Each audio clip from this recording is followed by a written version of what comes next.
निर्णय एक, प्राण वाचतील अनेक. रस्ते दुर्घटना किंवा इतर अपघातामध्ये मेंदू मृत्यू म्हणजेच ब्रेन डेथ रुग्णांचे नातेवाईक सुद्धा रुग्णाच्या मृत्यूपश्चात अवयवदानाचा निर्णय घेऊ शकतात.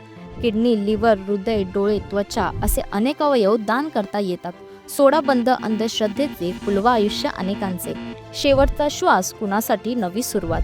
अवयव दानामुळे अंधांना दृष्टी, रुग्णांना आरोग्य मिळते. अंधश्रद्धेचे बंधन तोडा, एक आशेचा दीप लावा. तुमचा एक होकार कुणाचं आयुष्य बदलू शकतो. किडनी, लिव्हर, हृदय, डोळे, त्वचा असे अनेक अवयव मृत्यू पश्चातही उपयुक्त ठरू शकतात. भीती सोडा, विश्वास ठेवा विज्ञानावर.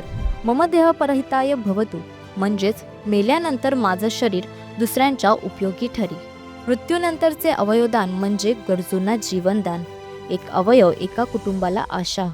जीवनदानाची ही परंपरा आपण सुरू करूया. तुमचं एक छोटंसं पाऊल कुणाच्या आयुष्यात आशेचा किरण बनू शकतं. जगताना आपण अनेकांना मदत करतो, पण मरणानंतरही कुणाला जीवन द्यायचं असेल तर अवयवदान करा.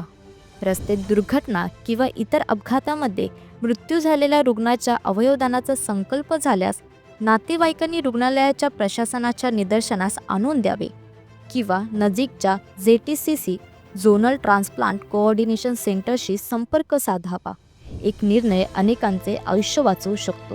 अवयवदानाचा संकल्प आजच करा. अवयवदान म्हणजे मरणानंतरही माणुसकी जिवंत ठेवण्याचा मार्ग.